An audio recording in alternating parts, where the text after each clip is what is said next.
சற்று முன் கிடைக்கப்பெற்ற மிக மிக முக்கியமான செய்தி ஒன்று வெளியாகியிருக்கு. திமுகவின் மிக முக்கியமான அமைச்சர்களை கூண்டோடு தூக்கிய அமலாக்கத்துறை. சட்டசபை தேர்தல் நெருங்கும் நிலையில திமுக தலைவரும் முதல்வருமான ஸ்டாலினுக்கு சட்ட ரீதியான புதிய நெருக்கடி உருவாயிருக்கு.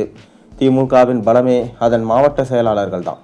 ஒரு மாவட்டத்தை முதலமைச்சரின் பிரதிநிதியா நின்று ஆளும் அதிகாரம் படைத்த தளபதிகள் அடுத்தடுத்து மத்திய விசாரணை அமைப்பான அமலாக்கத்துறை பிடியில சிக்கி வராங்க. செந்தில் பாலாஜி முதல் KN நேரு வரை இந்த பட்டியல் நீள்கிறது. நேற்று சென்னை உயர்நீதிமன்றம் KN நேருவுக்கு எதிராக வழக்கு பதிவு செய்ய தமிழக காவல்துறைக்கு உத்தரவிட்டிருக்கு. முன்னதா செந்தில் பாலாஜி, பொன்முடி, ஜெகத் ரட்சகன், துரைமுருகன், அவரோட மகன் கதிர் ஆனந்த், அனிதா ராதாகிருஷ்ணன், பெரியசாமி என அடுத்தடுத்து அமலாக்கத்துறை வழக்குகளை பதிவு செய்து விசாரிச்சுட்டு வருது. இவர்கள் ஒவ்வொருவரும் ஒவ்வொரு ஜில்லாவிற்கும் முக்கியமானவங்க. உதாரணத்துக்கு செந்தில் பாலாஜி கொங்கு மண்டலம், பொன்முடியை பொறுத்தவரை விழுப்புரம், கடலூர், துரைமுருகன் மகன் கதிர் ஆனந்தை பொறுத்தவரை வேலூர் ஜில்லா மொத்தமும், அனிதா ராதாகிருஷ்ணனை பொறுத்தவரை தூத்துக்குடி, பெரியசாமியை பொறுத்தவரை திண்டுக்கல், தேனில முக்கியமானவர். இதில் மத்திய மண்டலத்தின் முக்கியமான திமுக தலைவரான KN நேருவும் இப்போது சிக்கல் வந்திருக்கு.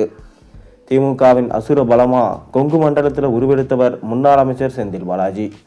அதிமுகவின் கோட்டையாக கருதப்பட்ட கோவையில் திமுகவை வெற்றி பெற செய்ய இவருக்கு பரிசாக மின்சாரம் மற்றும் மது விலக்குத்துறை வழங்கப்பட்டது. ஆனால் வேலைக்கு பணம் என்ற பழைய விவகாரத்தில் அமலாக்கத்துறை இவரை கைது செய்து 471 நாட்கள் சிறையில் வச்சிருந்தது. இது திமுகவின் கொங்கு மண்டல வியூகத்தில் ஒரு தற்காலிக தேக்கத்தை ஏற்படுத்தியிருக்கு. தற்போது ஜாமீனில் வெளிவந்தாலும் இப்போதும் அமைச்சராக இல்லை.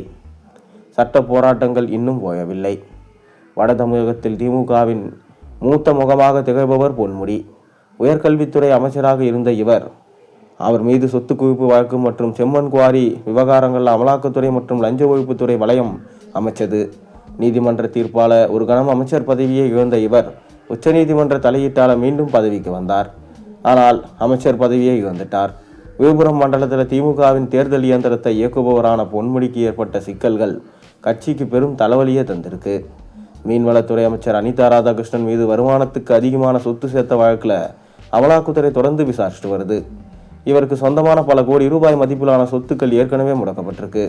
அதே போல வேலூர் மணல் குவாரி விவகாரத்தில் துரைமுருகன் மீதும், பணத்துக்காக ஓட்டு விவகாரத்தில் கதிர் ஆனந்த் மீதும் அமலாக்கத்துறை தனது பிடியை இறுக்கியது.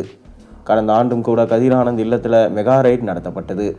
திருச்சியின் முகமாகவும் கட்சியின் முதன்மை செயலாளராகவும் இருக்கும் KN நேரு தற்போது நகராட்சி நிர்வாக ஊழல் புகாரில் சிக்கியிருக்காரு.